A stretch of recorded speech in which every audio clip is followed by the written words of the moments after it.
يا أيها الذين آمنوا اتقوا الله حق تقاته ولا تموتن إلا وأنتم مسلمون.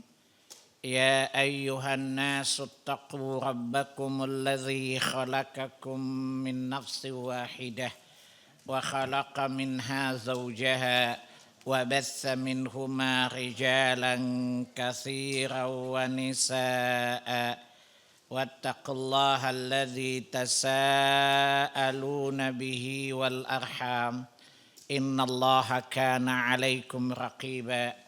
يا أيها الذين آمنوا اتقوا الله وقولوا قولا سديدا يصلح لكم أعمالكم ويغفر لكم ذنوبكم ومن يطع الله ورسوله فقد فاز فوزا عظيما.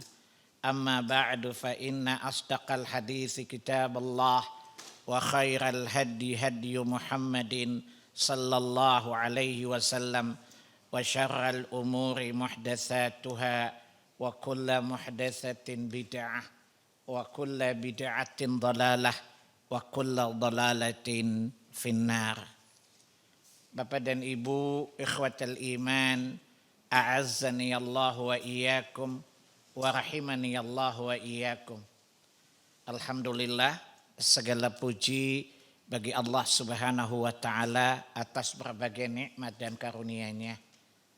Salawat serta salam atas junjungan kita Rasulullah sallallahu alaihi wasallam. Antum diundang di undangan, judulnya apa? Ingat gak judulnya?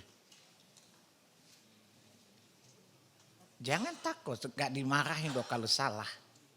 Judulnya apa? Bersiaplah sebelum apa? Sebelum maghrib. Bersiaplah sebelum dia menjemputmu ya.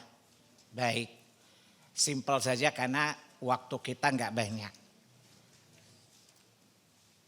Perhatikan, bersiaplah sebelum dia menjemputmu. Kalau antum tahu bahwa antum bakal dijemput, dibawa pergi, dan di sana Anda akan dimintai pertanggungjawaban, kira-kira antum diam atau mempersiapkan diri menghadapi kondisi itu? Mempersiapkan diri kan? Nah, pertanyaan yang menjemputmu di sini siapa dan apa? Atau saya tanya, you pengen mati sekarang enggak? Enggak, kelihatan kan takut mati kan. Pertanyaannya gini, kita ini menjemput mati atau dijemput oleh mati? Saya tanya, pakai dalil loh. Antum kan Wahabi. Wahabi itu beda dengan Wahabi, pakai dalil. Yang anti Wahabi kan biasa ngawur. Setuju gak antum ini Wahabi? Ciri Wahabi itu cirinya adalah selalu punya hujah. Faham? Gak apa-apa dituduh Wahabi. Tunjukkan kalau Wahabi itu tidak pernah salah kok. Emang masalah buat lo gitu. Baik, saya tanya. Kita itu dijemput oleh maut atau maut menjemput kita? Ini pengalaman atau pengetahuan? Pengetahuan qala Allah wa qala Rasul. Mana dalilnya? Antum kan belum mati kan? Berarti belum pengalaman dong. Maka yang dijawabnya adalah pengetahuan. Dasarnya apa? Ini namanya jawab tapi tidak bertanggung jawab namanya. Baik, kita akan dijemput oleh mati. Dalil pertama, surat 62, surat Al-Jumu'ah ayat yang ke-8. Qul innal mautal ladzi tafirruna minhu fa innahu mulaqikum. Tsumma turadduna ila alimil ghaibi wasyahadah. Dan seterusnya. Surat 62, surat Al-Jumu'ah ayat yang ke-8. Katakan Muhammad, kematian yang selalu mereka ingin menghindarinya. Antum kalau tiba-tiba malaikat maut datang bertamu di rumah antum, kira-kira antum persilakan atau antum tutup pintu? Ya, tafiruna kata Allah. Kamu akan lari darinya. Tapi kata Allah, fa innahu mulaqikum. Sungguh dia kematian itu pasti akan datang menjumpai kalian. Itu dalil pertama. Jadi dia datang menemui kita, bukan kita yang pengen menemuinya. Dalil yang kedua surat 4 An-Nisa ayat 78. Ainama takunu yudrikumul mautu walau kuntum fi burujim musyayyadah. Di mana saja kalian berada, kematian pasti datang menjumpai kalian. Walaupun andaikan kalian berlindung di balik benteng-benteng yang super kokoh. Andaikan antum bekerja sama dengan PT Adikarya bangun bunker anti mati. Kata malaikat nggak ngefek, nggak ngaruh, saya bisa tembus di dia. Ya, kata Allah, ainama takunu yudrikumul mautu walau kuntum fi burujim musyayyadah. Itu dalil yang kedua. Dalil yang ketiga, surat 32, surat As-Sajdah ayat yang ke-11. Qul yatawaffakum malakul mautil ladzi wukila bikum thumma ila rabbikum turja'un. Ini dalil bahwa kita pasti akan dijemput oleh mati. Dan kita tidak pernah ingin menjemput mati, apalagi menyambutnya. Pertanyaannya, antum suka ke tidak suka dia pasti datang memaksamu. Dan para petugas Allah, kata Allah di surat 6 ayat 61, wahum la yufarritun. Petugas itu tidak lengah, tidak lalai, tidak abai terhadap pekerjaan yang Allah amanahkan kepada mereka. Artinya malaikat ini bukan KPK loh, yang bisa deal. Bil fulus kullu syai'in tembus, bila fulus kullu syai'in mampus, gak bisa loh. Jelas? Wahum la yufarritun, kata Allah. Mereka tidak pernah lengah, lalai terhadap amanah yang Allah amanahkan kepadanya. Makanya Allah tidak pernah menyerahkan urusan ini kepada manusia. Sebab saya yakin pasti orang akan menukar nyawanya dengan hartanya. Makanya malaikat gak bernafsu. Ya, Allah mengamanahi ya tugas ini kepada rasulnya, para malaikat. Malaikat itu rasul bukan? Malaikat itu rasul bukan? Dalilnya. Antum dari tadi jawab benar tapi nggak punya hujah, heran saya. Surat 22 ayat yang ke-75. Allahu yastafi minal malaikati rusula wa minan nasi. Dan Allah memilih rasul-rasulnya, utusan-utusannya dari malaikat dan dari manusia. Jadi rasul Allah ada dua ya. Ada malaikat dan ada juga manusia. Bedanya adalah para nabi, manusia itu para nabi membawa risalah. Adapun para malaikat membawa pekerjaan-pekerjaan kauniyah. Mengantar rezeki, meniupkan sangkakala, mencabut nyawa. Kauniyah bukan? Ya, atau lihat di surat 35 ayat 1. Alhamdulillahi fatiris samawati wal ard wa ja'ilil malaikati rusula uli ajnihatihi matna wa thulatha wa ruba'. Allah pencipta langit dan bumi, dan dia menjadikan malaikat-malaikatnya sebagai utusan-utusannya. Lalu diberi sayap 2, 3, 4. Saya bayangkan kalau antum dikasih sayap pasti ngelayap kan. Muka antum kan muka kemana-mana kan. Makanya Allah gak kasih sayap kan, gak kasih sahabat yang layap. Ya. Nah, makanya untuk mempermudah tugas para malaikat dikasih sayap. Antum kalau dikasih sayap pasti ngaco deh. Apalagi yang korup pasti terbang kan. Baru anak presiden saya pakai jet pribadi. Gimana kalau dikasih sayap, Masya Allah. Ya. Jadi kematian akan datang menemui kita. Pertanyaannya, kita mati berapa kali? Sekali. Yang jawab lantang ibu-ibu. Dalilnya Bu. Ini kan bahasa ibu-ibu waktu muda, mumpung mati cuma sekali loh. Salah, mati itu 2 kali. Hidup juga 2 kali. Faham? Lihat pengakuan penghuni neraka. Dan ucapan mereka dibenarkan oleh Allah Subhanahu wa ta'ala. Bahwa mati itu 2 kali dan hidup itu dua kali. Jadi gak benar mumpung hidup hanya sekali. Mumpung mati cuma sekali, enggak. 2 kali mati, 2 kali hidup. Dan Allah benarkan pengakuan penghuni neraka. Dia surat 40. Surat Al-Ghafir atau surat Al-Mu'min ayat yang ke-11. Qalu rabbana amattana tsnatain wa ahyaitana tsnatain fa'tarafna bidzunubina ila akhir ayat. Wahai Rabb kami, Engkau telah mematikan kami 2 kali dan Engkau telah menghidupkan kami 2 kali pula. Kami mengakui dosa-dosa kami di neraka ini. Kira-kira ada jalan keluar gak ke Cipinang untuk beramal lagi ya Allah? Tadi pengakuan penghuni neraka dan Allah tidak menyalahkan mereka. Pasti antum bertanya, bagaimana ceritanya mati 2 kali hidup 2 kali? Surat 40 ayat 11 junto penjelasnya. Di surat 22 ayat 46. Tapi lebih pasnya surat 2 Al-Baqarah ayat 28. Jadi kalau mau lihat keterangan 2 kali mati 2 kali hidup di surat 40 tadi, keterangannya ada pada surah 2 Al-Baqarah ayat 28. Kaifa takfuruna billahi wa kuntum amwata fa ahyakum thumma yumitukum thumma yuhyikum thumma ilaihi turja'un. Di situ berapa kali mati? Berapa kali hidup? Ini baru sadar Bu, setelah diruqyah kan? Tadi kan mati sekali.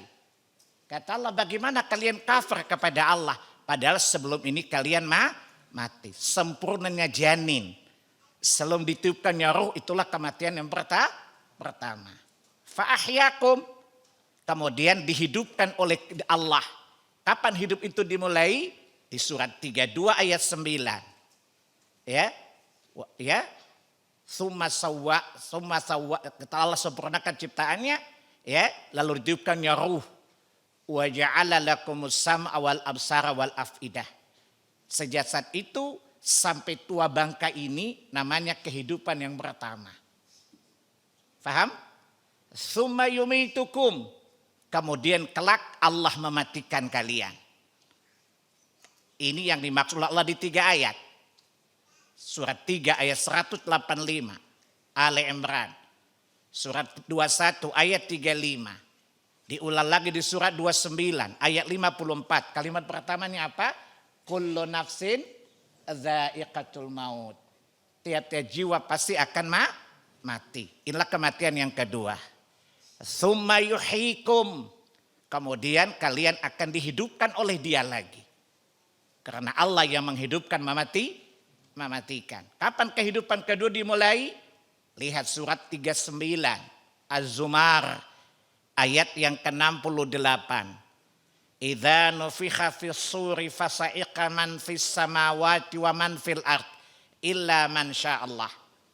Bila sangkakala pertama ditiupkan, maka matilah semua yang di langit dan di bumi, kecuali siapa yang dikehendaki tidak mati bersama dengan tiupan yang pertama tadi.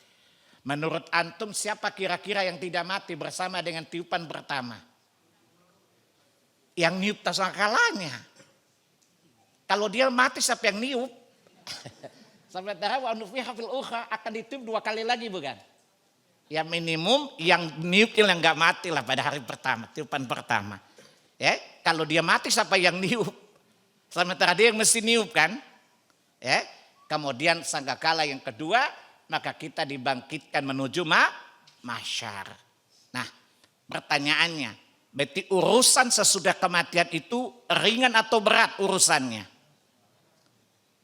Berarti bukan selesai urusan kan? Jadi orang bunuh diri ingin keluar dari masalah itu bodoh. Suruh belajar dia belajar pegadaian. Menyelesaikan masalah tambah masalah. Kan ada orang yang pendek pikirannya kalau masalah banyak bunuh diri bukan? Supaya keluar dari masalah bukan? Rupanya dia belajar dari pegadaian. Menyelesaikan masalah tambah masalah. Bukan tanpa masalah kan? Tambah masalah enggak? Tambah. Nah, pertanyaannya adalah biasa-biasa saja. Yakin bahwa kita pasti mati. Dan Antum tidak usah request. Bebas ongkos kirim kok. Malaikat akan datang tanpa antum request tanggal berapa dan berapa. Karena Allah katakan di mana? Surat 7 ayat 34. Walikulli ummatin ajal. Tiap-tiap umat sudah Allah tetapkan ajal. Apa arti ajal? Ajal secara bahasa artinya apa? Batas waktu, deadline. Ya, ajal itu artinya jatuh tempo. Bukan mati loh ya. Paham? Ajal itu artinya apa? Deadline. Atau jatuh tempo. Contoh dalam perdagangan. Ila ajalin musamma. Surah 2 Al-Baqarah 282 kan. Artinya perjanjian harus dibayar ketika jatuh tempo. Ajal itu deadline. Kata Allah likulli ummatin ajal. Tiap orang, tiap umat sudah Allah tetapkan batas akhir deadline dari hidupnya ini. Fa idza ja'a ajaluhum, kalau sudah satu jatuh tempo la yastakhiruna sa'ah. Tidak bisa diperlambat. Wala yastaqdimun, tidak bisa dipercepat. Jadi jangan antum menghayal ya, iblis yang sudah tahu kapan mati saja tidak pernah berlaku kayak Allah. Iblis tahu gak kapan dia mati? Kapan iblis mati? Kiamat. Yang kasih tahu iblis atau siapa? Surat berapa, ayat berapa? Iblis matinya kiamat. Kok heran saya, antum jawabnya benar tapi gak punya tanggung jawab loh. Surat 15 ayat 36-37. Ya, surat 38 ayat 79. Qala rabbi fa'anzirni ila yaumi yub'atsun. Wahai Tuhanku, panjangkanlah aku sampai hari berbangkit. Qala fa innaka minal mundzirin ila yaumil waqtil ma'lum. Dan Allah kabulkan doa dan permintaan iblis. Jadi kalau antum berdoa dikabulkan, jangan kegeeran loh. Jangankan antum, iblis saja dijabah doanya bukan. Persoalannya setiap Allah ijabah, Allah ridhoi enggak, itu masalahnya kan.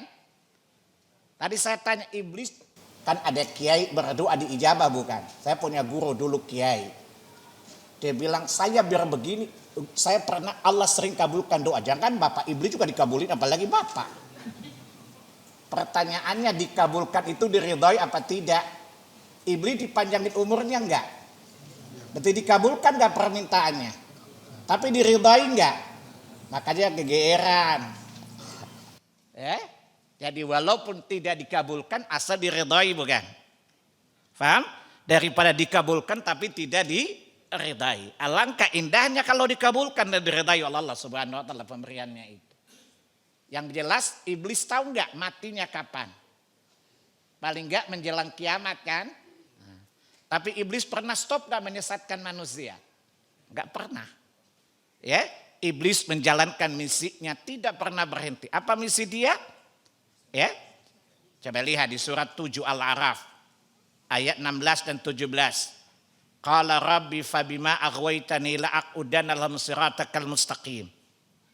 Wahai Rabbku, karena aku telah diponis sesat, maka aku akan menghalangi mereka dari jalanmu yang lurus. Jadi makanya pelaku bidah itu disukai oleh iblis, itu ayatnya. Jadi pelaku bidah itu tidak pernah sadar bid'ahnya.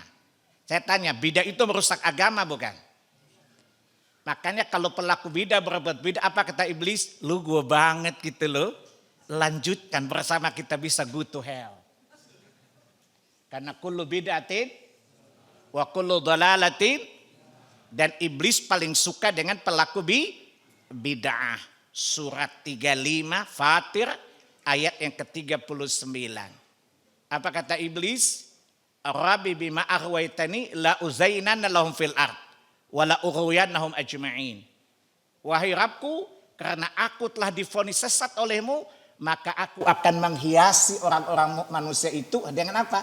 Supaya kemunkaran terlihat seperti ma'ruf, maksiat seperti taat. Bid'ah seperti sunnah. Jadi semakin orang berbuat bid'ah, apa kata iblis? Wow, bullshit, gila men. Jadi pemimpin bid'ah di neraka membernya platinum. Kita mungkin silver aja deh bang. Ya, siapa yang mau jadi pegang membernya iblis tadi?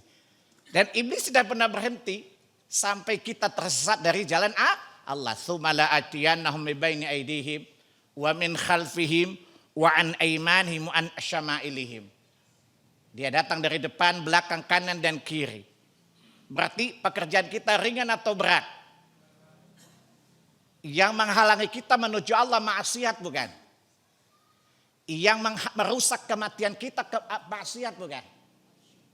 Dan sumber kemaksiatan ada berapa? Sumber kemaksiatan ada berapa? Ini sudah clue-nya nih. Ini udah berapa? 2. Apa dan apa? Nafsu dan setan.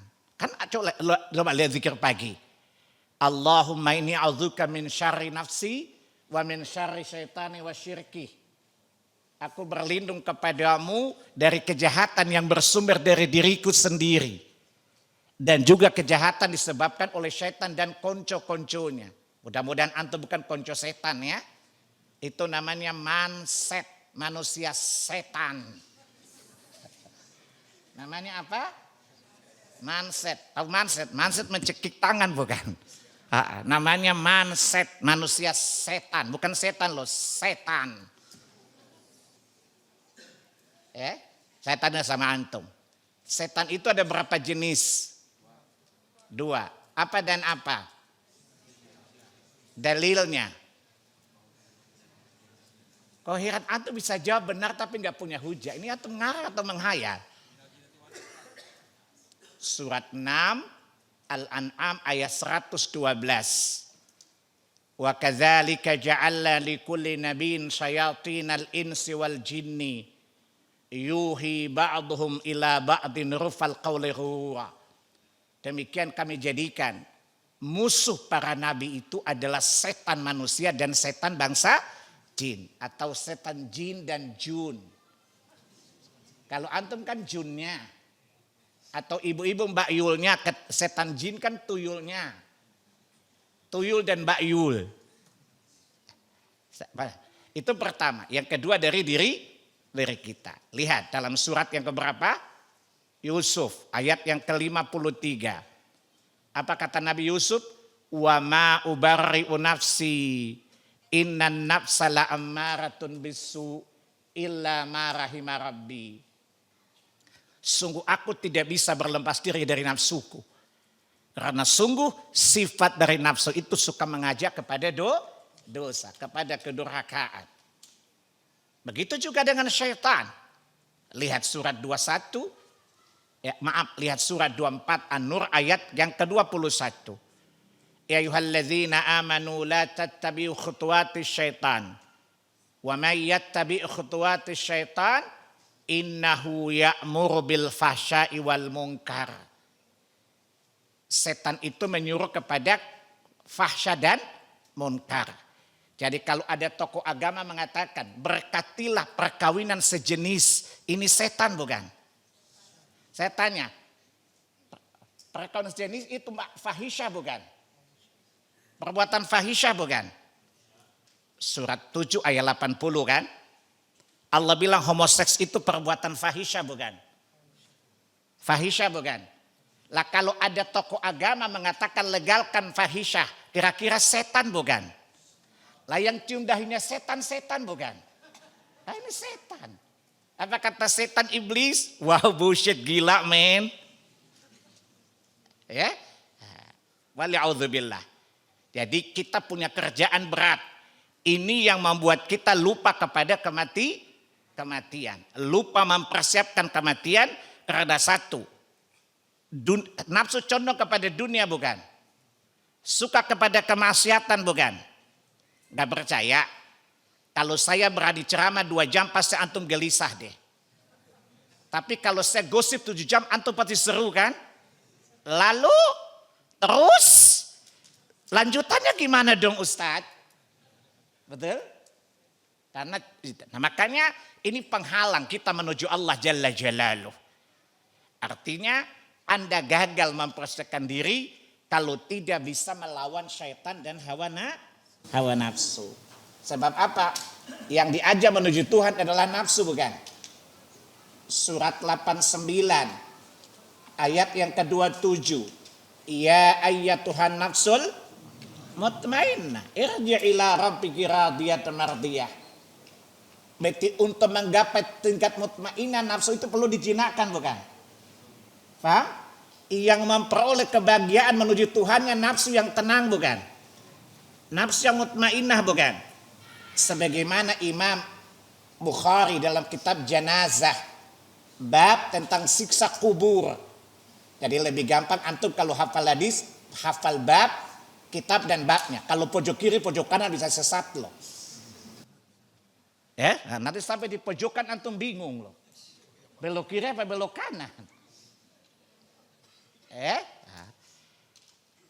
Hadits Bara bin Azib radhiyallahu anhu menjelaskan, jika seorang mukmin meninggal, maka Allah mengutus malaikat penggiring dari surga sejauh mata memandang. Kemudian datang malaikat maut dan berkata, ya ayyatuhan nafsu thayyibah. Pada riwayat lain, ya ayyatuhan nafsu mutmainnah. Pertanyaannya, untuk mendapatkan sambutan ini butuh persiapan enggak? Berarti nafsu mesti dijinakkan, bukan? Sampai dia menjadi nafsu yang mutmainnah yang kelak mendapatkan sambutan yang mulia dari malakul maut tadi. Dari malakul maut, bukan Israel ya. Cari sampai bulu-bulu rontok, tumbuh lagi, rontok lagi, tumbuh lagi. Enggak ada yang sahih namanya Israel. Yang ada malakul maut. Maka jinakan nafsu kita, itu yang pertama.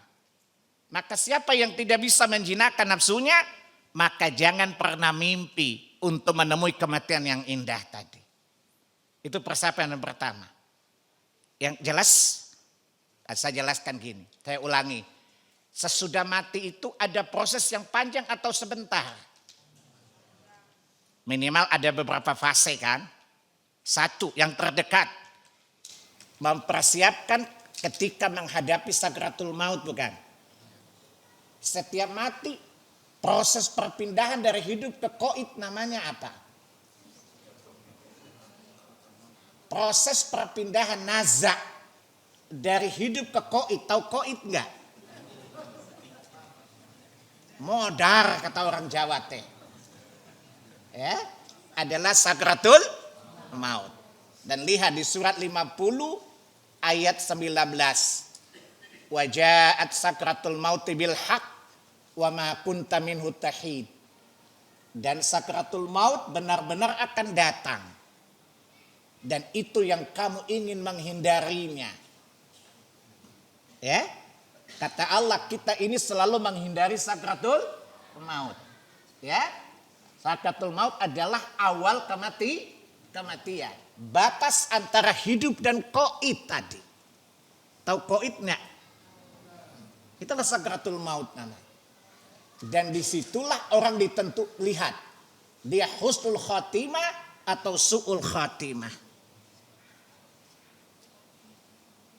Dan ini mari kita persiapkan agar jangan mengalami nasib seperti dikhabarkan Allah. Kematian yang buruk. Dalilnya. Surat 16. Ayat 28. Alladzina tatawaffahumul malaikatu zalimi anfusihim. Itulah orang-orang yang diwafatkan oleh malaikat dalam keadaan menzalimi diri-diri mereka. Ini namanya dalil awal kematian yang buruk, su'ul khatimah. Di ayat ini Allah tidak jelaskan gimana orang zalim ketika matinya, menghadapi sakratul mautnya. Surat 16 ayat 28 junto. Penjelasnya di surat 6 ayat 93 di kalimat yang ketiga. Walau tara idzil mujrimuna, alangkah ngerinya Walau tara izzalimina fi ghamaratil maut. Alangkah ngerinya Muhammad, andaikan engkau melihat orang-orang zalim menghadapi sakitnya sakaratul maut. Basitul malaikatu aidihim. Malaikat memukul mereka dengan tangan-tangan malaikat. Ingat, tangan malaikat bukan tangan Elias Pikal loh. Hari ini yang dominan orang Ambon, imamnya orang Ambon, ustadznya orang Ambon. Namanya Nyong Ambon, sengaja lawan begitu. Ya, antum kalau ditinju sama Elias Pikal kira mampus enggak? Lagi pada kalau malaikat yang pukul dengan tangannya. Ya, dan akhiju anfusakum. Saya dikatakan keluarkan nyawamu sendiri. Antum bisa bayangkan ini yang namanya su'ul khatimah. Alangkah mengerikannya. Paham? Pertanyaan saya, Bapak pengen mengalami itu enggak? Kondisi ini enggak? Siapa tahu pengen uji nyali gitu. Pengen uji nyali enggak? Pengen dapat tinju malaikat enggak saya tanya? Siapa tahu antum kan muka kepo bukan? Pengen coba-coba kira-kira seperti apa pukulan malaikat, pengen? Pasti enggak mau kan? Maka upaya kita bagaimana menghindari sakratul maut yang buruk tadi. Jelas? Tidak ada pilihan kecuali dengan bertakwa kepada Allah Subhanahu wa taala. Lihat di surah 16 tadi. Ayat 30 sampai dengan 31. Wa qila alladzina taqaw ma anzala rabbukum qalu khaira. Ditanyakan kepada orang-orang bertakwa, apa yang diturunkan oleh Rabb kalian? Semuanya kebaikan. Antum baca 30 31. 32 Allah katakan alladzina tatawaffahum malaikatut taibin. Itulah mereka orang-orang yang dimatikan oleh para malaikat dalam keadaan baik. Ini dalil tentang husnul khatimah. Surat 16 An-Nahl ayat 30 sampai dengan ayat 32. Antum mau yang mana? Ayat 28 atau ayat 32? Ayat 28 di surat 16 tadi mati yang buruk. Ayat 32 mati yang baik. Antum pengen matinya bagaimana? 1628 atau 1632? Yakin loh? Emang lu punya modal? Ya maka mulai sekarang kita mempersiapkan diri kita. Itulah kematian orang-orang bertakwa. Maka sekarang kita persiapkan itu. Maka tidak ada yang mesti kita persiapkan kecuali takwa bukan? Maka Allah katakan di Quran surat 2 Al-Baqarah ayat 197. Wa tazawwadu fa inna khairaz zadi taqwa. Bertakwalah kalian dan sebaik-baik takwa takwa. Maka persiapan kita adalah pertama bagaimana menjinakkan nafsu dan bisa mengalahkan syaitan untuk menjadi orang bertakwa. Karena orang bertakwa inilah setelah mentauhidkan Allah Jalla Jalaluh, ini kematian yang indah. Tentu orang bertauhid. Saya punya teman orang kafir, orang Ambon. Dia bilang sama saya punya teman orang kafir meninggal. Ustadz, si Fulan telah pulang ke rumah Bapak dengan damai. Saya tanya, emang rumah Bapak di jalan apa? Berapa kolkolingnya? Bisa dihubungin gak? Dia tanya sama saya, dalam persepsi Islam gimana kalau orang kafir mati? Digebukin. Kok digebukin sih? Saya jawab, iya sih. Ya, itu baru awal. Menyakitkan gak tadi? Artinya baru proses kematian saja ada dua kemungkinan bukan? Kata Batu Gana ngeri-ngeri sedap bukan? Antara ngeri dan sedap bukan? Ini pekerjaan ringan atau berat untuk menyiapkannya? Butuh konsentrasi serius atau enggak ini? Butuh persiapan kan? Faham?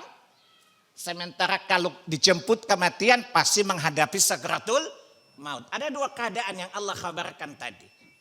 Ya, happy ending atau bad ending. Kan gitu kan? Ya, matinya enak atau matinya diazab oleh Allah Subhanahu wa taala. Maka bersiaplah sebelum dia datang. Yang kedua urusan kubur, Masya Allah. Pakai tulis rib lagi. Rest in peace. Kata iblis, goblok. Gak tahu kalau digebukin tuh orang. Saya tidak usah jelaskan banyak. Antum yakin adanya azab kubur enggak? Yakin kan?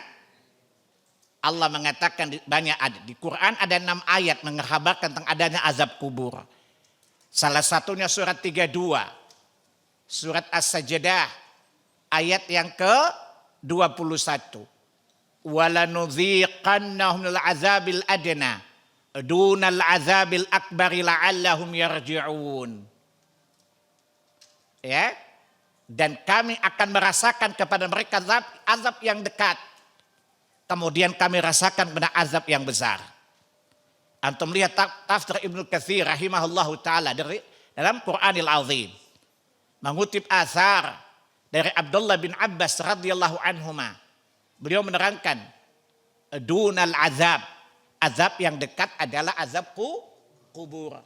Adapun azab akbar adalah neraka. Baik, udah masuk waktu Isya ya. Kita break. Kita sholat dulu baru kita lanjutkan. Deal or no deal? Deal. Baru antum murid yang baik. Baik, mana muazzinnya? Alhamdulillahirabbil alamin. Allahumma shalli wa sallim ala nabiyyina Muhammad wa ala alihi wa ashabihi wa man tabi'ahum bi ihsanin ila yaumiddin. Amma ba'd. Baik, kita lanjutkan pada pembahasan kondisi ketika kita memasuki kubur. Ketahuilah, kubur bukan tempat istirahat yang terakhir. Ada orang Islam mengatakan, mari kita antar saudara kita ke tempat peristirahatan yang terakhir. Ini sebenarnya ungkapan orang kafir yang kadang-kadang ditiru oleh orang Islam. Kenapa? Karena orang kafir tidak mengimani adanya kebangkitan. Dianggap mati selesai urusannya. Lihat surat 64. At-Taghabun ayat yang ke-7. Za'amal ladzina kafaru an la yub'atsu. Qul bala wa rabbi latub'atsunna thumma latunabba'unna bima 'amiltum. Wa dzalika 'ala Allahi yasir. Ini perbedaan akidah orang mukmin dengan kafir. Tidak mengimani adanya kebangkitan dan meyakini kalau sudah mati. Biasa coba antum lihat orang kafir. Ketika ibunya sakit kemudian qaid. Apa katanya? Ibu sudah bebas dari sakitnya. Gak tahu kalau ibunya lagi digebukin. Betul? Ya, mumi udah diselamatkan Tuhan dari sakitnya. Dia pikir bahwa di kubur itu baik-baik saja. Ya. Sementara coba antum lihat, tadi udah saya kasih tahu, Ahlus Sunnah wal Jamaah meyakini adanya azab kubur. Sehingga kita mempersiapkan diri untuk selamat dari azab kubur tadi. Saya tanya sama antum. Kalau antum tahu kemungkinan terjatuh ke dalam hukuman, kira-kira antum biarkan diri antum atau antum selamatkan diri antum? Bikin persiapan supaya tidak terjatuh kepada hukuman. Dan antum perlu tahu bahwa kubur itu adalah awal perjalanan kita menuju akhirat. Kubur nama lainnya apa? Barzakh kan? Barzakh secara bahasa artinya yang membatasi dua tempat. Barzakh artinya yang berada di antara dua tempat. Dalam Quran kata barzakh diulangi Allah 3 kali. Yang posisinya berada di antara. Contoh surat 55. Ar-Rahman ayat 90 dan 20. Marajal bahraini yaltaqiyan bainahuma barzakhul la yabghiyan. Dan di antara dua laut kami letakkan barzakh di tengahnya. Barzakh itu untuk apa? Memisahkan antara air laut dan air asin dan tawar. Dari surat 55 ayat 19 dan 20 penjelasannya. Di surat 25 Furqan ayat 53. Ya, kami letakkan barzakh untuk memisahkan antara yang tawar dengan asin lagi pahit. Itu kata barza di Quran untuk 2 kalinya. Dan ketiga untuk menyebut alam yang berada di antara dunia dan akhirat. Di surat 23 Al-Mu'minun ayat yang ke-100. La'alli a'malu salihan fima tarak. Kalla innaha kalimatun huwa qailuha. Wa mi waraihim barzakhun ila yaumi yub'atsun. Orang-orang yang berbuat dosa, bergelimang dalam dosanya.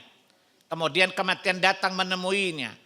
Lalu dia berkata, begitu masuk kubur dia bilang apa? Tuhan, kembalikan aku ke Cipinang. La'alli a'malu salihan fima taraktu. Agar aku bisa berbuat kebaikan yang dulu aku tinggalkan karena berbagai kesibukan saya. Kalla, kata Allah, sekali-kali enggak. Innaha kalimatun huwa qailuha. Itu kan hanya igawan Allah. Itu hanya ocehan lo yang kagak akan didengerin. Dan kata Allah, wa mi waraihim barzakhun ila yaumi yub'atsun. Dan di hadapan mereka barzah, dan mereka menunggu di sana sampai dibangkitkan. Dan saya katakan tadi, tidak baik-baik saja dikubur kok. Makanya kubur itu merupakan awal perjalanan kita menuju akhirat. Orang yang bahagia kelak sudah diketahui di kuburnya. Dan orang yang celaka sudah diketahui di kuburnya. Antum melihat dalam Sahih Al-Bukhari, kitab Ar-Riqaq, perkara-perkara yang melembutkan hati. Bab tentang sakaratul maut. Hani maulanya Utsman bin Affan radhiyallahu anhu bercerita. Utsman apabila singgah di sebuah kuburan dia menangis. Sampai jenggotnya basah kuyup oleh tangisannya tadi. Maka dikatakan kepadanya, wahai Utsman, kami melihatmu tidak menangis ketika Allah dan Rasulnya bicara tentang surga dan neraka. Tetapi kami selalu melihatmu menangis ketika melihat kuburan. Apa kata Utsman bin Affan radhiyallahu an? Aku menangis karena aku mendengar Rasulullah bersabda, kubur itu salah satu taman pendahulu dari taman-taman surga. Dan salah satu lubang dari lubang-lubang neraka. Siapa yang selamat darinya, maka sesudahnya dia akan selamat. Siapa yang celaka padanya, selanjutnya dia akan celaka. Masih hadis yang sama. Kata Nabi, apabila setiap orang dihadapkan pada kematian, maka Allah perlihatkan tempatnya di kuburnya itu kelak diyahuni. Bagi calon penghuni surga, Allah perlihatkan kepadanya pagi dan sore tempatnya di surga kelak. Kalau dia penghuni neraka, Allah perlihatkan kepadanya tempatnya di neraka kelak pagi dan sore. Berarti orang yang selamat ke depannya tergantung proses kubur bukan? Berarti kubur urusannya ringan atau berat? Membutuhkan persiapan yang matang atau biasa-biasa saja? Butuh persiapan. Suka atau tidak suka kita pasti menuju ke alam ini, alam barzah. Dan di sana tidak diam-diam, apalagi istirahat. Lalu anaknya tulis rip. Ya. Father rip in peace. Kata malaikat mungkar kir, bego lo bapak lu lagi gubukin. Ini contoh. Ya. Berarti urusan kita tentang kubur butuh perhatian enggak? Butuh persiapan enggak? Di mana kita berusaha menyelamatkan diri dari azab neraka. Masih hadits yang sama, bab yang sama tadi. Hadits dari Bara bin Azib radhiyallahu anhu. Kami pernah mengantar jenazah dan Nabi duduk di pinggir kuburan. Lalu Nabi bernangis. Lalu kami bertanya, ya kenapa engkau menangis? Kata Nabi, wahai saudara-saudaraku, karena inilah kita dipilih Allah mempersiapkan diri menghadapinya. Saya tanya sama antum, kira-kira Nabi bakal diazab gak di kubur? Enggak kan? Kira-kira Nabi orang paling siap gak menghadapi kematian? Tapi Nabi aja nangis ketika melihat kubur. Menunjukkan perkara kubur bukan perkara ringan kan. Bukan sesuatu yang bisa dianggap remeh kan. Butuh persiapan untuk menghadapinya bukan. Sebab hanya dua kemungkinan. Nikmat atau azab. Nabi saja berdoa kepada Allah di setiap salatnya bukan. Allahumma inni a'udzubika min azabi jahannam wa min azabil qabr. Berarti adanya azab kubur bukan. Ini menunjukkan adanya azab kubur bukan. Yang kedua, Nabi mungkin gak diazab kubur. Kalau Nabi saja takut apalagi Allah. Nabi saja khawatir azab kubur apalagi kita-kita. Faham? Nabi mengkhabarkan kepada kita bahwa azab kubur itu ada. Dan hendaklah kita berupaya mempersiapkan diri selama dari azab kubur. Sehingga ini juga butuh persiapan. Jadi mempersiapkan diri sebelum adanya kematian, menghadapi kematian yang buruk. Catatan pertama tadi. Yang kedua, mempersiapkan diri untuk terhindar dari azab kubur. Berarti kita ini adalah PMA enggak? Penanam modal akhirat bukan? Berarti kita jadi PMA kan? Cuman di mana kita nanam saham. Ke surga atau ke neraka kan? Azab atau nikmat kan? Karena apa yang kita peroleh merupakan apa yang kita dapat di sini bukan? Antum lihat dalam Sahih Al-Bukhari tadi. Dalam kitab Ar-Riqaq tadi. Bab Sakratul Maut tadi. Kata Nabi, dari Anas bin Malik radhiyallahu anhu, Nabi bersabda, Yatba'ul ma'itu thalathah. Yang menemani mayit ke kubur itu 3. Yang kembali 2. Wa yabqa ma'ahu wahid. Yang bersama dengan dia di kuburnya ada 1. Kata Nabi, ya, fayarji'u ahluhu wa maluh. Yang kembali adalah keluarganya dan hartanya. Antum punya teman, ibu-ibu nggak percaya. Coba ibu pulang nanya sama suami, Kang, beneran Kang teh cintaku abi? Cinta atuh, sumpah, wallah. Saya teh cinta, coba tawarkan. Kalau andaikan abi meninggal duluan, berani gak pangku kepala abi dikubur? Apa katanya? What? Dia kembali. Ya. Nah, jadi kalau dulu Anda waktu digombali ibu-ibu, cinta kita sehidup semati. Coba ibu mati minta ditemanin, gak mau dia. Gombal gak? Kata Nabi dia kembali ke dunia. Maka ibu-ibu kalau punya emas cepat diinfakkan daripada jadi mahar bini kedua. Ibu-ibu gak percaya, coba lihat orang Indonesia kalau yang meninggal bininya. Hidup lakinya, biasa nangisnya gini loh. Dulu saya suka iseng, kalau di orang Ambon meninggal saya perhatikan, saya bilang. Coba kamu lihat bapak tadi nangisnya gini. Saya bilang coba kamu lihat, kalau yang meninggal lakinya, bininya nangisnya gini. Kalau yang meninggal bininya, lakinya nangisnya gini. Kenapa? Bini biasa gak membayangkan nikah lagi. Kalau laki gini supaya ngincar siapa pengganti bininya bukan? Ini hadis tadi. Kembali dia semuanya. Kita sendiri di sana. Yang kedua malu. Hartanya kembali. Ibu-ibu punya, bapak-bapak punya Alphard. Atau berapa banyak. Emang masuk ke kubur? Enggak kan? Kembali bukan? Dari baju-baju ibu yang bagus-bagus diinfakkan bu. Daripada dipakai bini muda nantinya. Ya? Punya Alphard, diinfakkan daripada dipakai bini muda, itu namanya extend today mampus tomorrow loh namanya. Diinfakkan. Ya? Begitu juga kata Nabi, wa yabqa ma'ahu amaluh. Yang menyertai dia selamanya adalah amalnya. In saluhat, jika amalnya baik dia teman yang baik.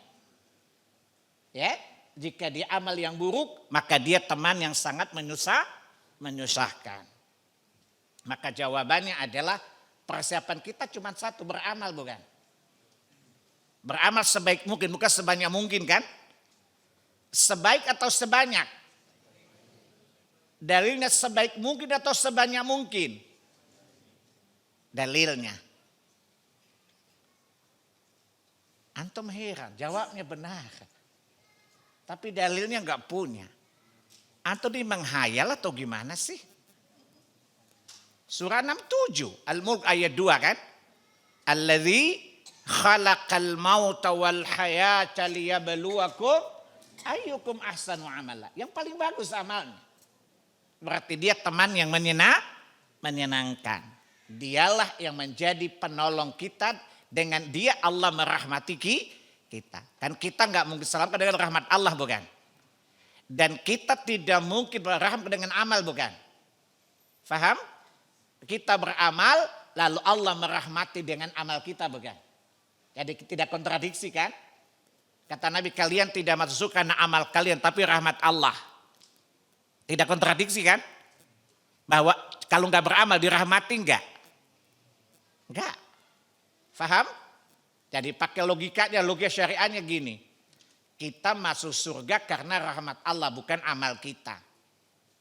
Tetapi karena amal kita dirahmati Allah, bukan? Kalau ditanya, bukan amal, bukan. Saya kasih contoh logikanya gini. Catatan antum kebaikan sama dosa banyakan mana? Cepat jawab. Kalau Allah nampakkan catatan kebaikan dan dosa lebih banyak mana? Dosa. Bukankah dengan rahmat Allah mengampuninya?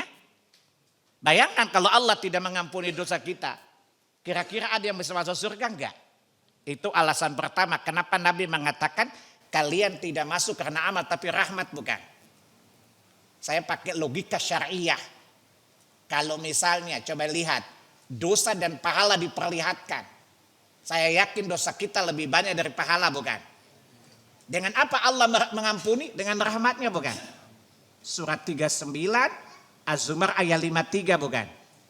Qul ya ibadiyalladzina asrafu ala anfusihim la taqnatu min rahmatillah innallaha yaghfirudz dzunuba jami'a innahu huwal ghafurur rahim. Jelas? Dengan rahmat Allah sebanyak apapun dosa tidak bersyirik Allah ampuni, bukan? Dalam hadis At-Tirmidzi kitab tafsir tentang ayat tadi. Kata Nabi, wahai hamba-hambaku, ya kalian datang kepadaku dengan dosa kalian sepenuh bumi. Selama kalian tidak berbuat syirik, aku datang kepada kalian ampunan sebesar bumi juga. Rahmat, bukan? Rahmat, bukan? Andai kata kalau Allah tidak mengampuni kita mungkin masuk surga enggak? Itu aspek pertama. Aspek kedua apa? Dari aspek pahalanya. Kalau satu dosa satu, pahala satu, kira-kira punya peluang masuk surga enggak? Enggak. Tapi kenapa rahmatnya? Allah kasih dosa satu, pahala 10. Rahmat, bukan? Rahmat, bukan? Ini penjelasan. Quran dan Sunnah enggak mungkin kontradiksi kan? Paham? Lah katanya bukan amal tapi rahmat. Kalau gitu nggak usah beramal dong. Jawabannya apa? Bodoh gitu loh. Paham? Nah, aspek kedua apa? Dari jaza. Coba lihat surat 6 ayat 160. Man jaa bil hasanati falahu asyru amsalha. Wa man jaa bis sayyiati fala yudza illa mithla wa hum la yuzlamun. Siapa datang ke satu kebaikan, Allah beri ganjaran 10. Siapa datang dengan dosa satu, Allah balas satu. Bayangkan kalau tidak bukan rahmat Allah. Antum kasih dapat bonus 10 kali rahmat, bukan? Allah memberi pahala melebihi jasa kita, bukan? Keringat kita satu tetes, Allah bayar 10 kebaikan, bukan? Ini rahmat, bukan? Saya tanya sama antum. Kalau pahala satu, dosa satu, kira-kira punya peluang masuk surga enggak? Sangat jauh dari peluang kan? Maka ini rahmat Allah, bukan? Di mana rahmatnya? Allah melipat gandakan pahala dan Allah hanya memberi dosa standarnya satu. Selain ampunan tadi. Yang kedua, yang ketiga, antum beramal itu karena rahmat Allah, bukan? Kalau Allah tidak berhidayah, kita kira beramal enggak? Surat berapa? Surat 76 ayat 30 sampai akhir. Wa ma tasyauna illa ayyasha Allahu rabbul alamin. Kamu berkehendak menempuh jalan yang lurus Tapi Allah tidak akan menghendaki kalau Allah tidak bisa jalan, bukan? Kehendak Allah itu rahmat, bukan? Dan Allah merahmati siapa yang dia kehendaki, bukan? Berarti kita bisa beramal karena hidayah, bukan? Hidayah itu rahmat, bukan? Kalau Allah akan kasih hidayah bisa beramal enggak? Ini menjelaskan bahwa kita maksudnya karena amal kita, kan? Tapi karena rahmat Allah, bukan? Yang keempat, kalau nikmat Allah letakkan di sebuah timbangan dan amal kita di sebuah timbangan, beratan mana, nikmat atau amal? Saya tanya sama Bapak, amal Bapak diletakkan di sebuah timbangan dan nikmat yang Allah berikan kepada Bapak diletakkan di timbangan, lebih beratan mana? Nikmat. Berarti amal kita tidak bisa melihat nikmat yang kita peroleh di dunia, kan? Bayangkan kalau Allah suruh bayar nikmatnya, kira terbayar enggak? Tidak bisa masuk surga, kan? Makanya kita masuk bukan amal kita, bukan? Tapi karena rahmat. Tapi kata Allah beramal. Ya logikanya tadi. Beramallah maka Allah merahmati amalmu dengan yang engkau masuk surga. Liyabluwakum ayyukum ahsanu amala. Maka beramallah. Kesimpulannya. Bersiap sebelum dijemput. Saya suka pakai filosofi apa-apa. Persiapkan apa-apa sebelum kelak terjadi apa-apa. Kalau Anda persiapkan apa-apa dan kelak terjadi apa-apa, insya Allah tidak akan diapa-apakan. Tapi kalau Anda tidak persiapkan apa-apa dan kelak pasti terjadi apa-apa, demi Allah engkau pasti akan diapa-apakan. Dan pada hari itu sudah tidak bisa berbuat apa-apa. Coba diulangi. Ada bisa niru enggak? Namanya filosofi apa-apa.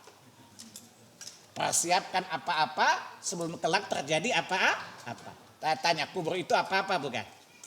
Antara nikmat dan azab ada apa-apa, bukan? Ada masyar, hisab dan mizan apa-apa, bukan? Jelas? Maka persiapkan apa-apa. Kalau kelak terjadi apa-apa, insya Allah Anda tidak akan diapa-apakan. Tapi kalau Anda tidak persiapkan apa-apa dan kelak terjadi apa-apa, engkau pasti akan diapa-apakan. Dan pada hari itu Anda sudah tidak bisa berbuat apa-apa. Dalilnya tidak bisa berbuat apa-apa. Coba lihat surat 63. Ayat yang ke-10. Tidak bisa berbuat apa-apa. Apa kata Allah? Wa anfiqu mimma razaqnahum min qabli ayyatiya ahadakumul maut. Fayaqula rabbi laula akhartani ila ajalin qarib. Fa'asaddaqa wa akum minal salihin. Ya, Allah suruh kita segera beramal. Jangan sampai datang kematian lalu ngomong, ya Tuhan, andaikan aku dikasih waktu sebentar aja. Fa'asaddaqa, aku pasti bersedekah. Wa akum minal salihin, dan aku pasti bisa berbuat baik menjadi orang salih. Ini tell me, bukan? Telat mikir, bukan? Apa kata Allah di ayat yang ke-11-nya? La yu'akhirallahu nafsan idza ja'a ajaluha. Sekali-kali ajalmu nggak ditunda. Bahasa saya, kata Allah emang situ TKW. Kalau kontrak saya minta diperpanjang, enak aja loh.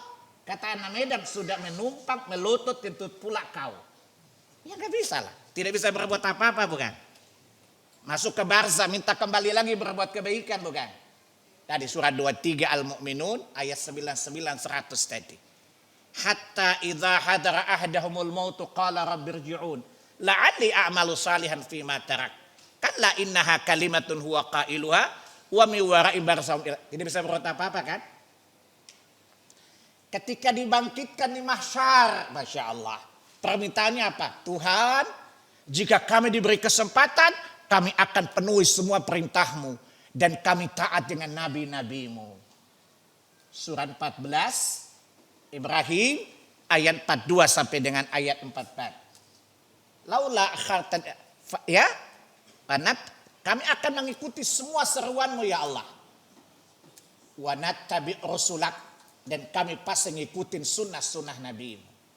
Karena kalau antum kasih tahu dia itu sunnah, kita ini kan bukan Islam Arab, kita ini kan Anus.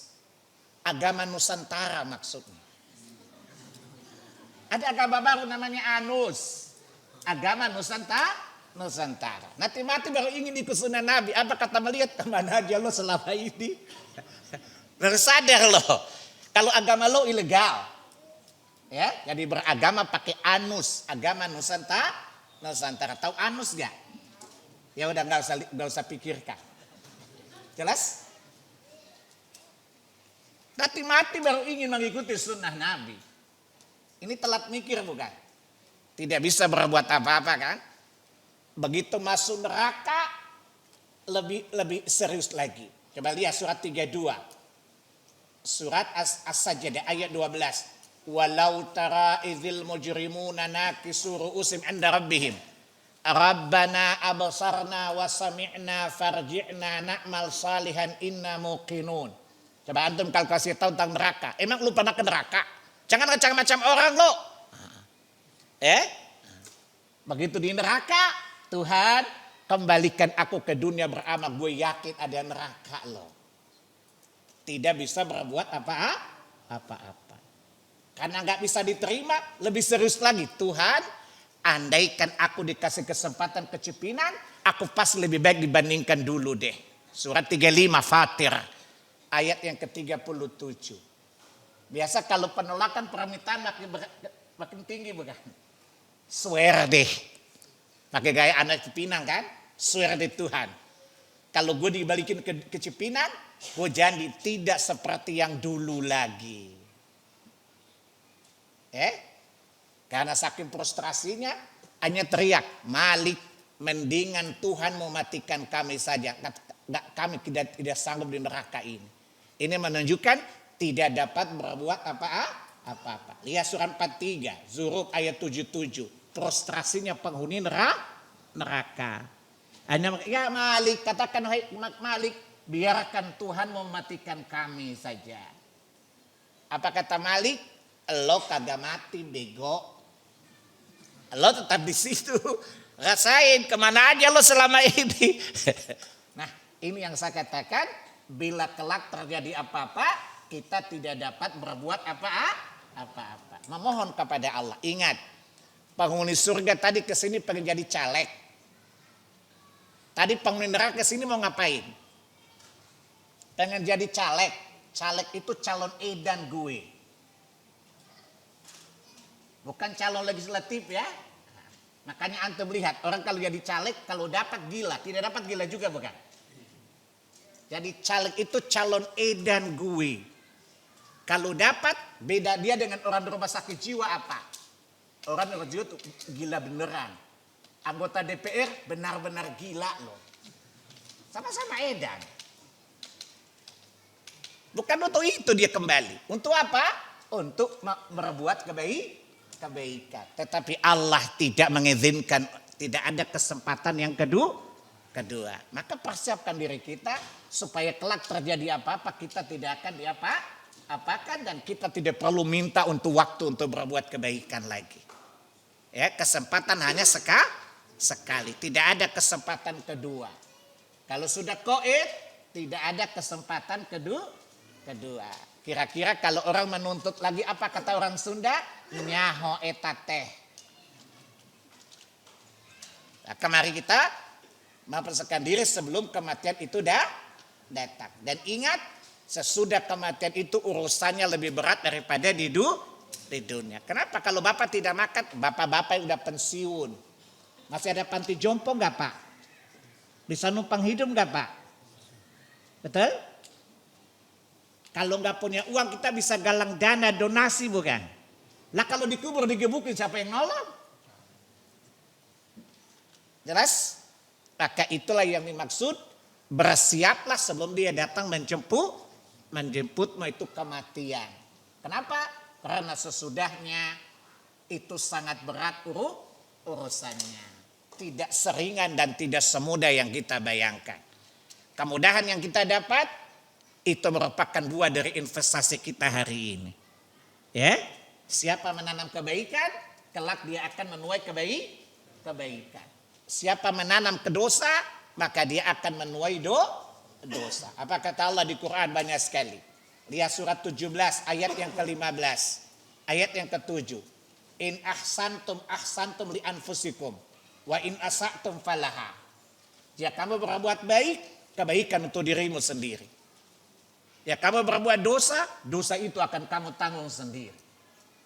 Berarti kita akan menuai apa yang kita tanam. Itu ayat 7. Ayat 15. Man ihtada fa innama yahtadi li nafsi wa man dhalla fa innama yadhillu 'alaiha wa la taziru waziratu wizra ukhra wa ma kunna mu'adzibina hatta nab'atsa rasula.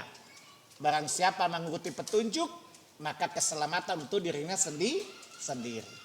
Siapa memiliki kesesatan, dia akan menyesatkan dirinya sendiri. Dan Anda tidak diminta tanggung jawab atas dosa orang lain. Jadi nggak usah mikirin dosa orang. Atau Allah nggak minta ke antum, kenapa mikirin dosa? Dosa kita aja banyak. Itu dalil bahwa coba lihat surat 41.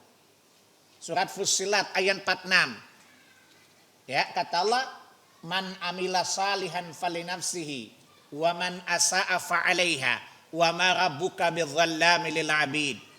Barang siapa berbuat kebaikan, maka imbalan kebaikan untuk dirinya sendiri. Dan siapa berbuat dosa, dia akan menanggung imbalan dari dosanya sendiri. Dan Tuhanmu sekali-kali tidak menzalimi hamba-hambanya. Ini kata kuncinya, kita akan menuai apa yang kita tanam. Kita akan memanen apa yang kita investasi. Sampai di sini jelas? Jelas? Baik. Saya kira cukup materinya. Sudah terpenuhi enggak materinya? Sudah. Gak usah lama-lama. Ini masalahnya komputer tua. Giganya kecil. Loadingnya lama, gampang hang lagi. Isinya udah penuh dengan urusan dunia, bukan? Filenya udah penuh dengan urusan dunia, bukan? Ya, jadi kalau banyak loadingnya nanti lama-lama hang loh. Baik, sekarang kita masuk tanya jawab. Antum mau ditanya atau bertanya? Namanya tanya jawab kan? Antum posisinya enak mana? Ditanya atau bertanya? Ketahuan antum gak secerdas yang saya bayangkan. Baik, ada yang mau nanya enggak? Semoga Allah mudahkan saya menjawab. Silakan. Apakah ada zikir-zikir tertentu sebelum kita menemui azan? Baik. Zikir yang biasa diucapkan oleh Nabi, misalnya ketika Nabi sholat. Coba lihat, Nabi memohon apa? Allahumma inni a'udzubika min azabi jahannam wa min azabil qabr.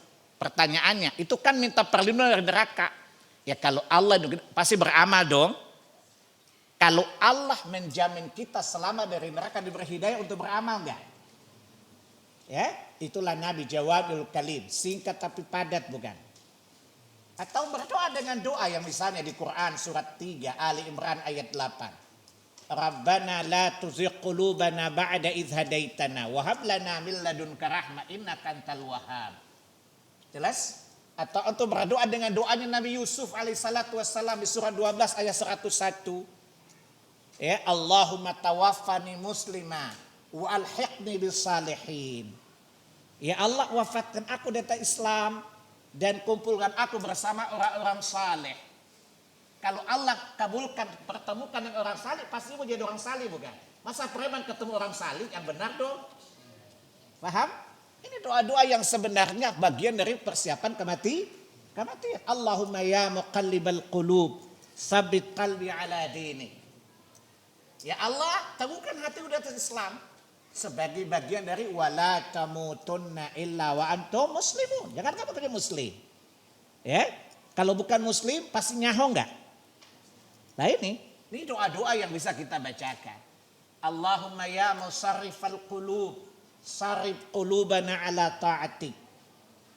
Kan orang masuk surga orang yang taat, bukan? Maka Allah jadikan mudah untuk menaati Allah. Kalau dengan ceramah sekali saja insya Allah takkan Allah berhidayah pada hati.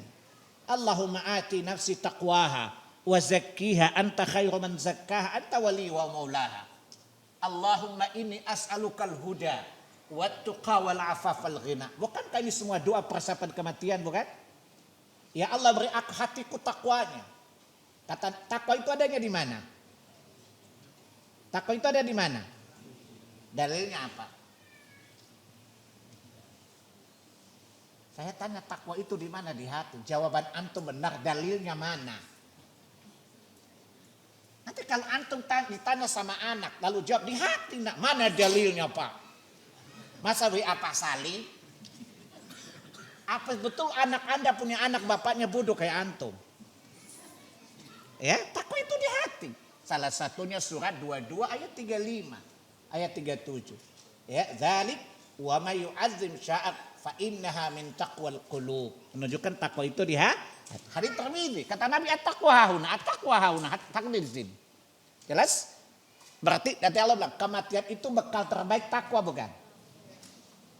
Maka minta ke Allah, Allahumma inni as'alukal huda wat tuqa wal afaf wal ghina. Ya Allah, aku mohon kepadamu hatiku hidayah dan takwanya. Takwa itu di hati bukan? Kalau Anda bertakwa itu sebagai bekal bukan? Wa tazawwadu fa inna khairaz zadi taqwa. Ini contoh zikir-zikir doa yang mengandung zikir sebagai persiapan menghadapi kematian agar husnul khatimah. Ya, agar tidak menghadapi su'ul khatimah. Kalau kematian kita baik, pasti bertakwa dong. Paham? Karena Allah menjanjikan kematian yang baik buat orang yang bertakwa. Tadi surat berapa tadi? Lupa ya? Belum 1 jam. Baru jeda sholat. Surat 16. Surat An-Nahl ayat 30, 31, 32. Antum lupa, saya nggak lupa, heran saya. Jelas? Maka mintalah, itu zikir, doa itu zikir bukan? Ya, atau zikir pagi sore mengandung kebaikan yang banyak bukan? Coba lihat. Ya, misalnya Allahumma inni as'aluka khaira hadhil lailah wa khaira ma ba'daha. Ya Allah, aku mohon kebaikan malam ini dan kebaikan sesudahnya. Kebaikan itu umum bukan? Termasuk mata dalam keadaan baik bukan? Wa'udzubika min syarri fi hadhil lailah wa khaira ma ba'daha. Ya Allah, aku berlindung kepadamu dari keburukan malam ini dan keburukan sesudah, termasuk buruk kematian bukan? Ini contoh zikir yang dengannya kita dijaga oleh Allah Subhanahu wa ta'ala kematian yang buruk tadi. Ya? Jelas? Zikir pagi sore itu mengandung banyak sekali kemanfaatan untuk persiapan kematian. Allahumma alimal ghaibi wa syahadah, fatiras samawati wal ard, rabba kulli syai' wa malika. Asyhadu an la ilaha illa anta. Allahumma inni a'udzubika min syarri nafsi wa min syarri syaitani wa syirki. Yang rusak jiwa bukan? Internal setan. Kedua nafsu bukan? Kalau memohon perlindungan kepada Allah mutmainnah enggak? Koitnya enak enggak? Matinya baik kan? Itu zikir pagi sore. Ya, jangan minta zikir-zikir dari Habib yang enggak jelas juntrungannya. Sambil geleng-geleng kepala ke orang teler. Apa kata iblis? Lanjutkan. Bersama kita bisa. Ya, semakin asyik orang berbid'ah, apa kata iblis? Jelas Pak? Coba antum lihat zikir pagi sore. Semuanya mengandung bagaimana kita Allah membimbing kita untuk menghadapi kematian dan kehidupan. Semuanya coba lihat. Zikir pagi sore itu siapa memahami bahasa Arab dengan tafsir Quran dan sudah dia tahu bahwa semuanya adalah hidayah, memohon hidayah dan perlindungan Allah menghadapi kehidupan dan kematian. Maka lazimin saja zikir pagi dan sore. Ya, dia merupakan zikir protektif. Ya, dari kehidupan yang buruk maupun kematian yang buruk. Perlindungan dari kematian yang buruk maupun yang hidup yang buruk. Semuanya di sana. Maka perbanyaklah zikir pagi dan sore tadi. Ya, jelas ya. Ada yang lain? Sakaratul maut orang mukmin apakah berat juga gitu Ustaz? Lah Nabi aja berat apalagi kita. Iya, tapi ada dalil yang perbedaannya adalah sakratul maut yang berat itu bagi orang mukmin merupakan siksa yang terakhir kan? Dalam sebuah athar yang sahih bahwa dengan diberatkannya karena Allah berjanji tidak mengazab orang mukmin 2 kali kan? Kadangkala diberikan ujian dengan musibah dengan sakratul maut yang berat. Karena sudah itu tidak ada lagi kesakitan sesudahnya. Dan Allah tidak mungkin menzalimi hambanya. Ya, wa annallaha laisa bidzallami lil abid. Jelas? Jadi kalau orang mukmin mendapatkan sakratul maut itu adalah merupakan bala dari Allah Jalla Jalaluh. Dengannya Allah membersihkan dia dari dosanya. Boleh jadi dengan diberatkannya sakratul mautnya. Namanya sengsara bawa nikmat. Hidup ini kan dua kemungkinan kan. Sengsara bawa nikmat atau nikmat bawa sengsara. Pilih yang mana? Sengsara bawa nikmat. Sengsara cuma sebentar bukan? Nikmat selamanya bukan? Atau kayak orang kafir. Nikmat bawa sengsara kan? Betul? Allah kasih mereka kesenangan di dunia, tapi begitu waktu sakratul maut digebukin bukan? Lihat surat 8 ayat 50 kan? Al-Anfal. Seterusnya diazab selamanya. Itu namanya nikmat bawa sengsara. Adapun kita sengsara bawa nikmat, salah satunya kadangkala ada orang diuji Allah dengan sakratul maut yang berat. Wallahu a'lam. Ya. Bahasa kita dicuci dosanya dengan musibah yang ditimpakan Allah kepadanya. Jelas ya?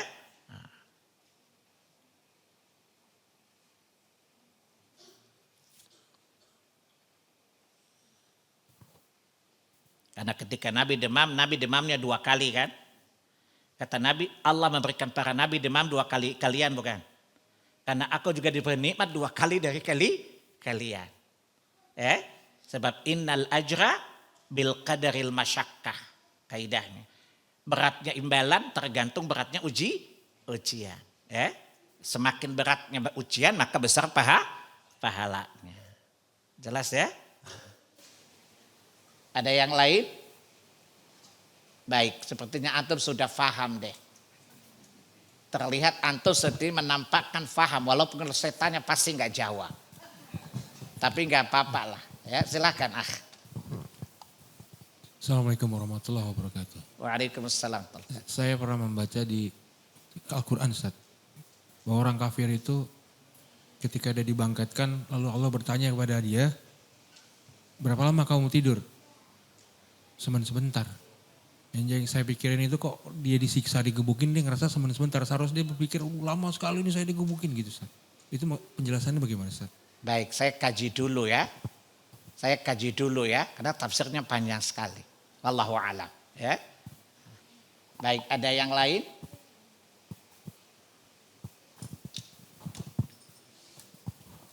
Baik, saya tanya, apa yang saya sampaikan udah tercerna belum?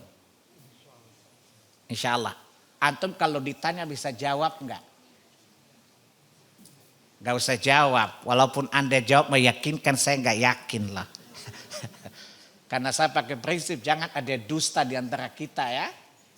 Dan saya enggak suka basa-basi loh. Karena teorinya apa? Basa bisa dikeringkan, basi keracunan mampus loh. Ya, jadi dalam agama jadi ada ruang basa-basi. Kenapa? Basah bisa dikeringkan, basi keracunan mampus enggak? Maka jangan main dengan basa-basi. Jelas ya? Baik. Semoga Allah menjadikan kita orang baik. Dan jalan utamanya dengan menuntut ilmu syar'i. Kata Nabi, antum lihat dalam Sahih Bukhari, ya kitab Al-Ilmu, keutamaan orang berilmu. Kata Nabi, may yuridillahu bihi khairan yufaqihu fiddin. Antum lihat di surat 3 Ali Imran, ayat 191. Ya, Rabbana ighfir lana dzunubana wa kaffir 'anna sayiatina wa tawaffana ma'al abrar. Betul? Ya Allah, ampuni dosa kami dan matikan kami sebagai al-abrar, orang yang paling baik bukan? Dan kata Nabi, orang yang baik yang dikehendaki Allah difahamkan agama. Jelas? Maka kalau antum ingin matinya baik, jadi orang baik dulu bukan? Supaya jadi orang baik mesti faham agama bukan? Saya tanya, para sahabat dulu baik atau brengsek? Dengan apa Allah berhidayah? Dengan ilmu.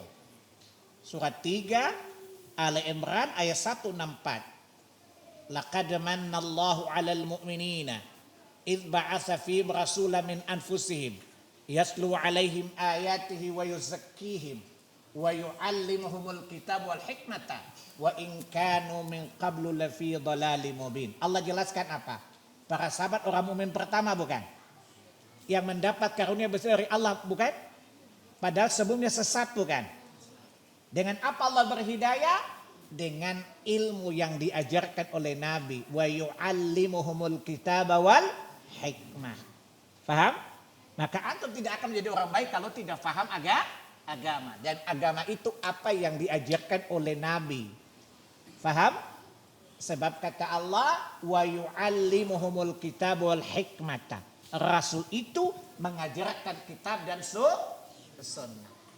Berarti kalau antum menjadi orang saleh, ikut wali songo atau sahabat? Sahabat. Kita tidak ikari wali songo orang saleh, tapi mereka nggak dijamin terakreditasi, bukan? Yang terakreditasi dari langit para sahabat, bukan?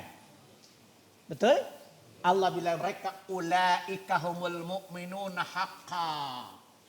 Surat 8 Al-Anfal ayat 74.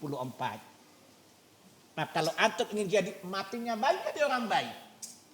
Kalau jadi orang baik, faham agama. Dengan pemahaman siapa? Pemahaman para sahabat. Ridwanallahu alaihim jami'an. Faham? Karena apa? Mereka sudah mendapatkan akreditasi dari langit AAA.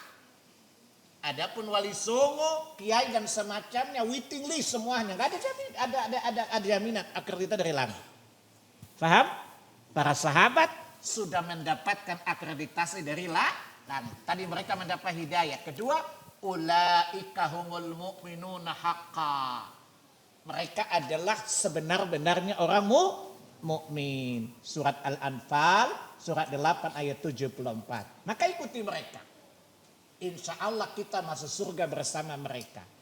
Bapak-bapak pengen masuk surga enggak? Ibu-ibu pengen masuk surga enggak? Ikuti para sahabat. Walaupun telat tapi satu pasukan insya Allah masuk. Surat 9 ayat yang ke-100 bukan? Ya, as-sabiqunal awwaluna minal muhajirin wal ansar walladzina tabu bihasan, ya, dan seterusnya. Jadi saya ulangi, sebagai persiapan berusaha jadi orang baik, bukan? Menjadi orang baik maka matinya sebagai alat berang, bukan? Untuk jadi orang baik apa alat ukurnya? Agama, bukan? Berarti hendaklah belajar agama dan mengamalkannya. Dengan pemahaman siapa? Para sahabat. Karena mereka orang-orang terbaik dari umat ini. Dan mereka sudah mendapatkan akreditasi jaminan surga. Sehingga jangan ikuti yang lain. Tapi ikutilah yang sudah mendapatkan akreditasi dari Allah Subhanahu wa taala. Semoga Allah mudahkan kita beramal dengan amalan para sahabat. Ya, dan semoga Allah menuntun kita sunnah Nabi sallallahu alaihi wasallam. Kita akhiri dengan kafaratul majlis. Subhanakallahumma wa bihamdika asyhadu an la ilaha illa anta astaghfiruka wa atubu ilaik. Billahi taufiq wal hidayah. Wassalamualaikum warahmatullahi wabarakatuh.